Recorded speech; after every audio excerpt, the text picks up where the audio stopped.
우리가 휘몰아치는 강물의 인생을 살고 있는데 모세와 같이 하나님께 붙들림 받은 사람이 되자라는 말씀을 나눴습니다. 이번엔 세 번째, 이제 모세가 장성하여라고 11절은 시작합니다. 11절 말씀 한번 보시겠습니다. 모세가 장성한 후에 한 번은 자기 형제들에게 나가서 그들이 고되게 노동하는 것을 보더니 어떤 애굽 사람이 한 히브리 사람 곧 자기 형제를 치는 것을 본지라. 12절 같이 읽습니다.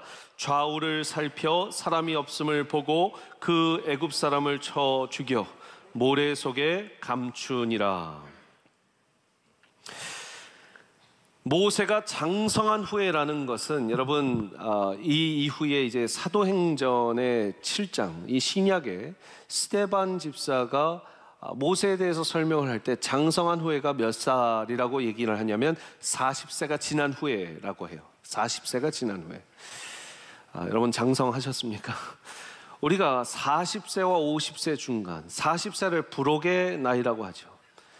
세상에 미혹되지 않고 이제 세상의 유혹과 미혹을 뿌리치고 정말 자기의 뜻을 세워서 살아갈 수 있는 나이, 공자가 논어의 위정편에서 부록의 나이 40이라고 얘기한 것입니다. 세상의 이치를 터득하고 세상 일에 흔들리지 않을 나이다. 50세는 지천명의 나이입니다. 세상에 넘어서 하늘의 뜻을 아는, 하늘의 뜻을 알기 때문에 하늘의 뜻에 또한 순응하면서 살아가고 하늘이 부여한 최선의 원리를 다하며 사는 나이다. 지천명의 나이다. 이 모세가 부록의 나이와 지천명의 나이 그 사이에 있었어요. 그런데 아직 그는 마치 청소년처럼 굉장히 아이덴티티 크라이시스를 가진 것 같아요. 나는 누구인가? 나는 히브리인인가? 애굽인인가? 나는 왜 이 땅에서 애굽의 왕자가 되었는가? 내 동족들, 친족들, 저 히브리 사람들, 이스라엘 백성들은 왜 이렇게 핍박받고 또 이렇게 억압받고 노예 생활을 하고 있는가? 이런 것들이 이 모세의 생각 안에 있었습니다. 여러분, 우리가 코리안 아메리칸 1세, 2세, 뭐 이제는 3세까지 이야기를 하고 있는데 이 코리안 아메리칸들도 여러분 이 질풍노도의 시기 10대, 20대만 이 아이덴티티 크라이시스를 겪는 게 아닙니다. 제가 만나보면 40, 50대 때에도 계속해서 내가 fully Korean도 아니고 fully American도 아닌 게 너무 힘들다라고 얘기하는 분들이 많죠. 우리 피부색이 또 다르고요. 모세도 똑같은 거예요. 히브리 사람이기 때문에 피부색이 워낙 다릅니다. 애굽인들과. 그렇기 때문에 자기가 다른 모습, 다른 문화, 또 다른 출생을 갖고 있다는 것에 굉장히 방황을 했던 것 같아요. 그러면서 어느 순간 자기의 마음 가운데 내가 히브리 백성들을 위해서 무언가 해야겠다. 내가 그냥 가만히 있으면 안 되겠다. 내가 이 애굽의 왕자인데 이 왕자의 이 지위와 어떤 권위를 갖고 무언가 도와야겠다라는 어떻게 보면 거룩한 부담감과 마음을 가졌습니다. 그런데 그것이 하나님의 뜻과 하나님의 타이밍에 드러나지 않았. 그리고 자기의 뜻과 자기의 타이밍에 드러나니까 살인을 하게 되는 모습을 보았습니다. 사도행전 7장, 아까도 언급드린 그 스데반이 어떻게 이 구약의 모세를 해석해 놓고 또 설명하는지를 7장 22절 24절 사도행전의 말씀을 한번 잠깐 보시겠습니다. 사도행전 7장 22절부터 24절에 모세가 애굽 사람의 모든 지혜를 배워 그의 말과 하는 일이 능하더라. 나이가 40이 되매 40이죠. 그 형제 이스라엘 자손을 돌볼 생각이 나더니 한 사람이 원통한 일 당함을 보고 보호하여 압제받는 자를 위하여 원수를 갚아 애굽 사람을 쳐 죽이니라. 여러분 23, 4절을 잠깐 띄워봐 주시면 그가 나이가 40이 돼서 형제 이스라엘 자손을 돌볼 생각이 났다. 절 따라서 돌볼 생각이 났다. 좋은 겁니까? 나쁜 겁니까? 남을 돌보는 일. 좋은 거죠. 24절에도 한 사람이 원통한 일 당함을 보고 보호하여, 절 따라서 보호하여. 자, 보호하는 일이 좋은 일입니까? 나쁜 일입니까?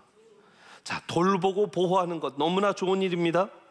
그런데 그 이후에 압제받는 자를 위하여 원수를 갚아 애굽 사람을 쳐 죽였다. 이것은 좋은 일입니까? 나쁜 일입니까? 나쁜 일이죠. 절 보시기 바랍니다.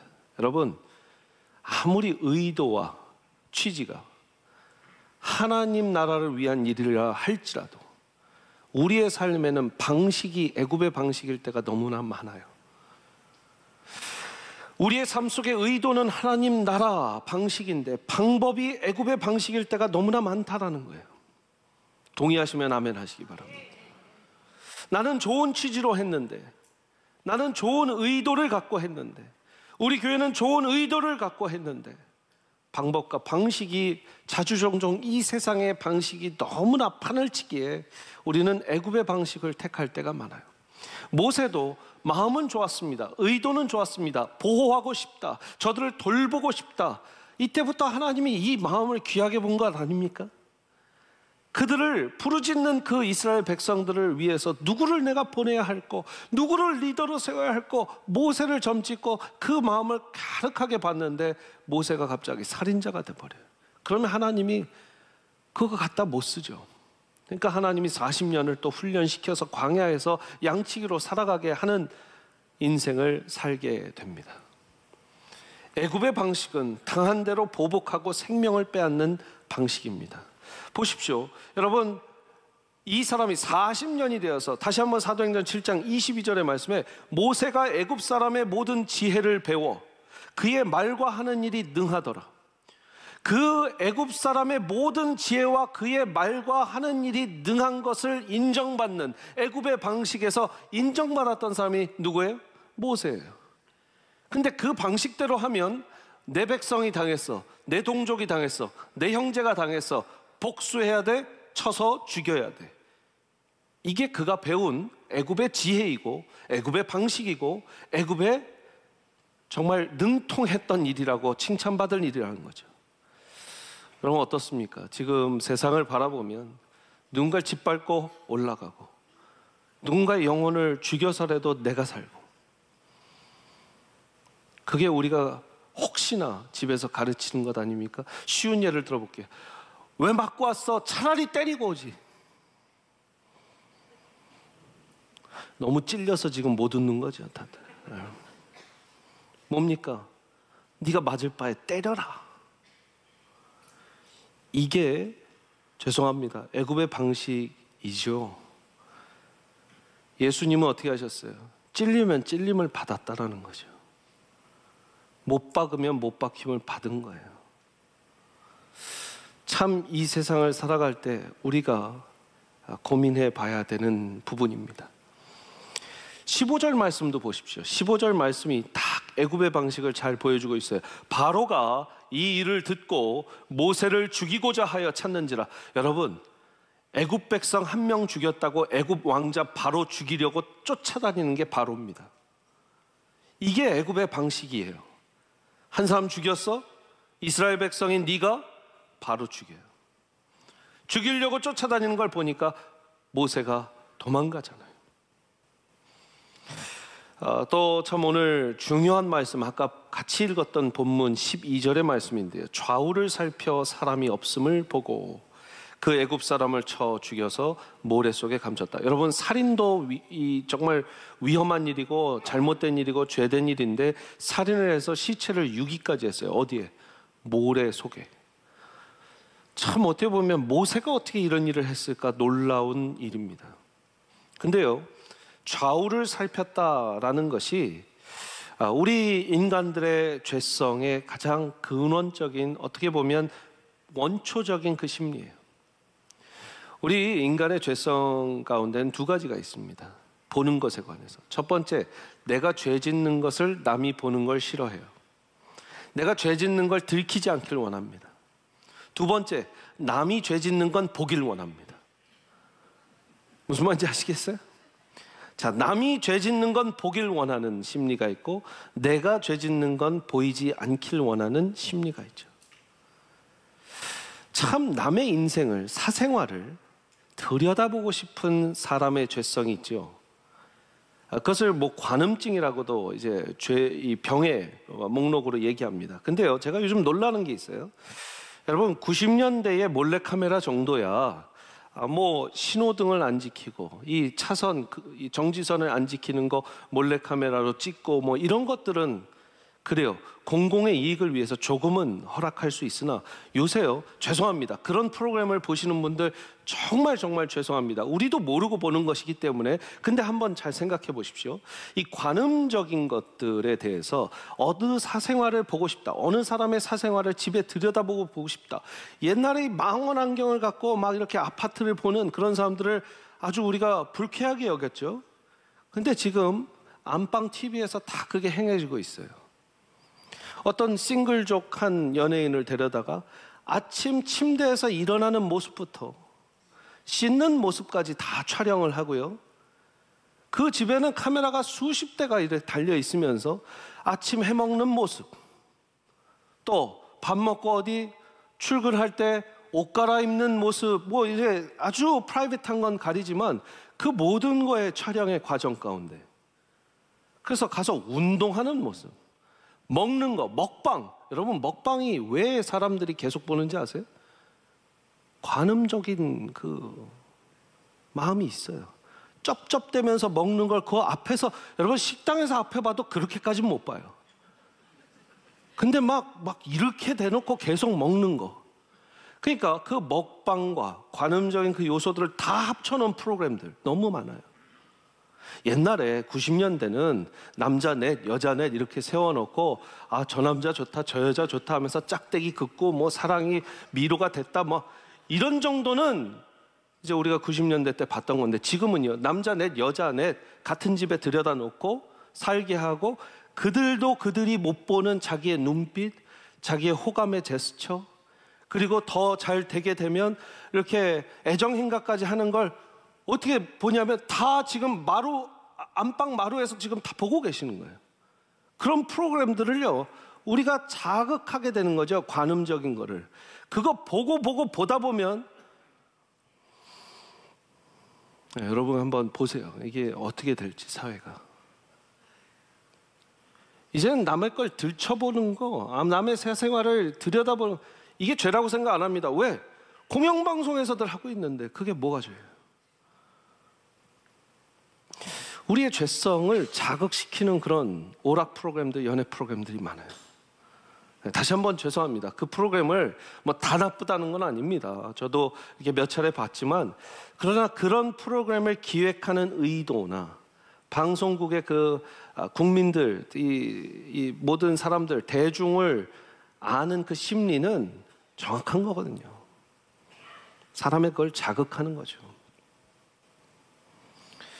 애굽의 방식을 시행할 때 우리들의 특징은 좌우를 살피며 들키지 않길 바란다라는 것이에요.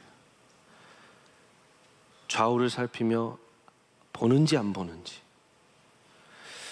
그리고 만약에 그런 확실히 좌우를 살펴서 보이게 된다면, CCTV가 있다면, 여러분 범죄자들도 어떻게 합니까? CCTV 있는지 확인하고 거기에 지나갈 때는 모자를 툭 눌러 쓰고 자기 안 보이게 들어가요.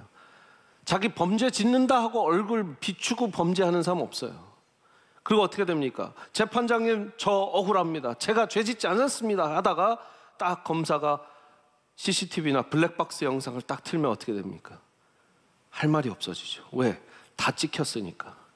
근데 21세기, 22세기에는 여러분 대비하셔야 돼요. 지금 벌써 정치권에서는 그렇게 찍혔어도 저건 아닙니다, 저거 조작된 겁니다, 이런 일들이 많더라고요.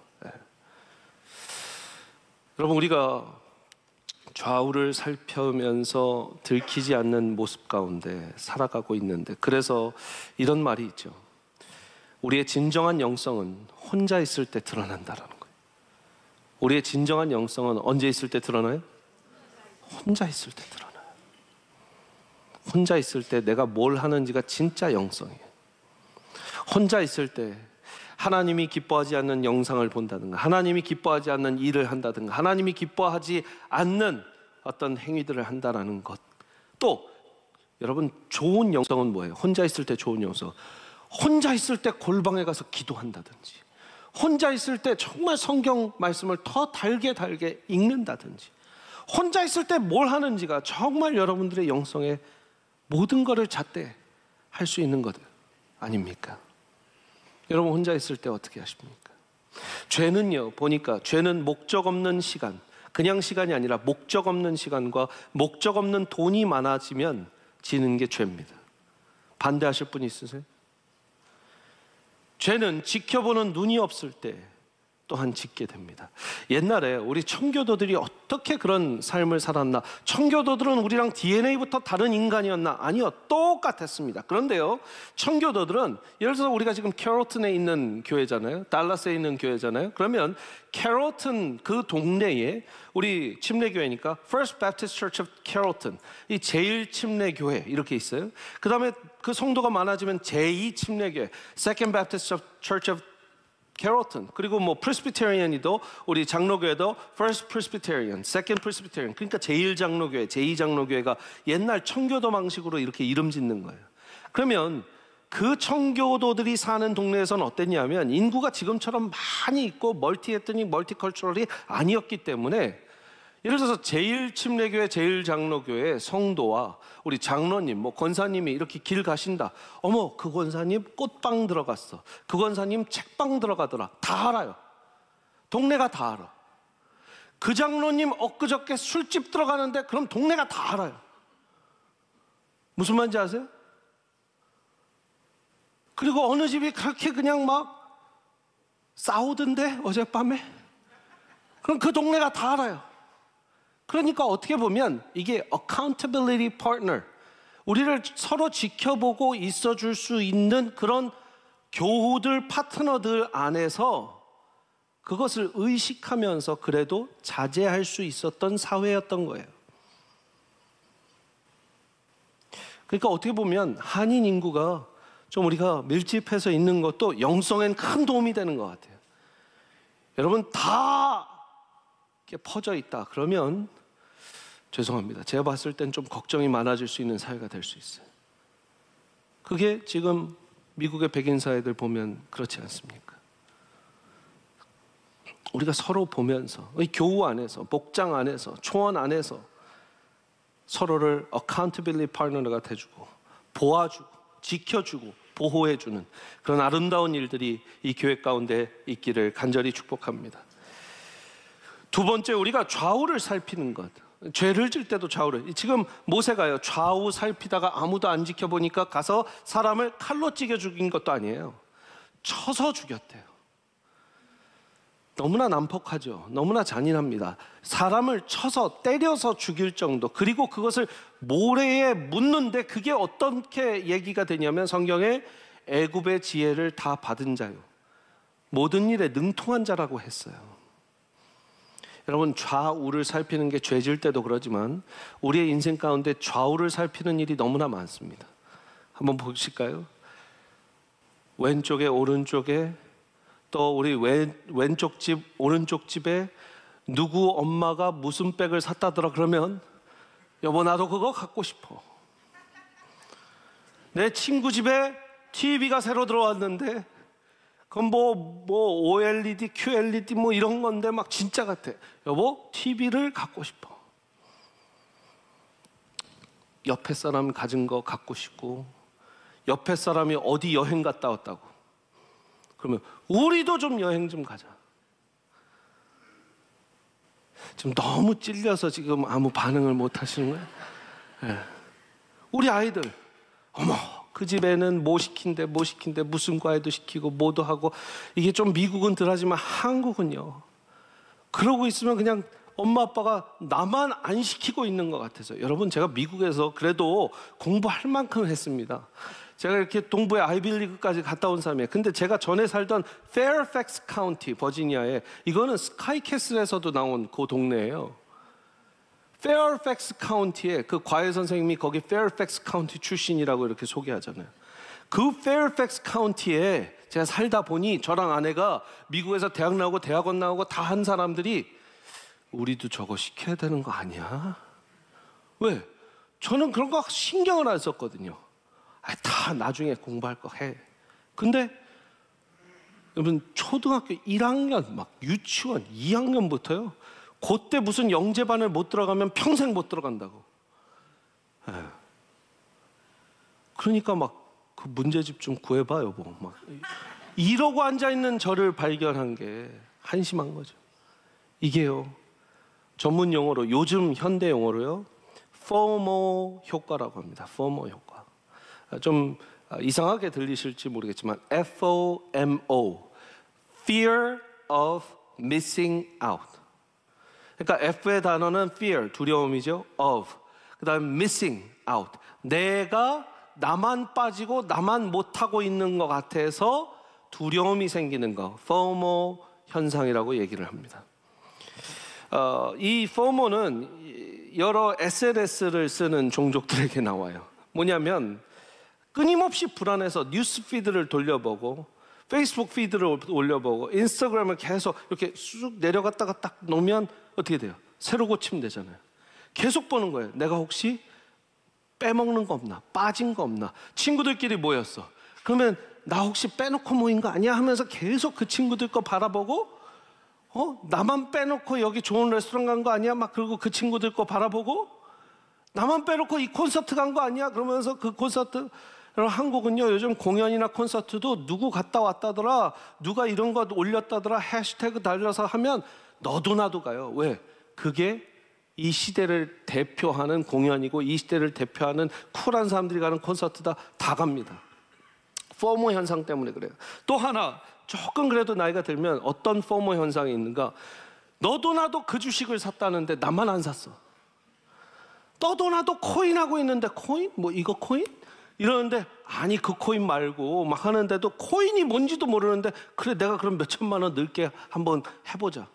그러다가 좀 지금 힘들어지신 분들 죄송합니다. 제가 분명히 있을 거예요. 이 정도 지금 넘버면 분명히 있는데요, 뭔지도 모르는데 다들 하니까 하고 싶은 거예요.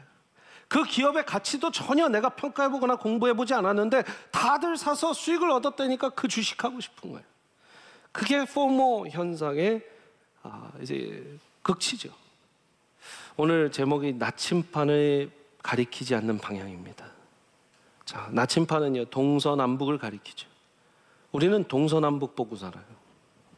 이게 인간의 한계입니다. 이 땅에서 사는 사람들은 나침판으로 동서남북 봅니다.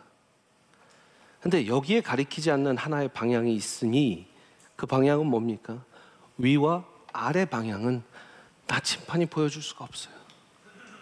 지금 모세는 40년 동안 열심히 배운 게 나침판의 동서남북 가는 방향을 보고 좌우 살피다 없으면 죽이는 거예요. 근데 지금도 애굽의 시대를 살아가고 있는 현대인들이 부지기수입니다. 만약에 모세가 위를 바라봤다면 하나님이 지금도 지켜보고 계시다, 그러면 살인자가 되지 않았죠. 모세가 잘한 것 하나는 있습니다. 밑을 바라봤어요. 아래를 바라볼 줄 아는 눈이 있었어요.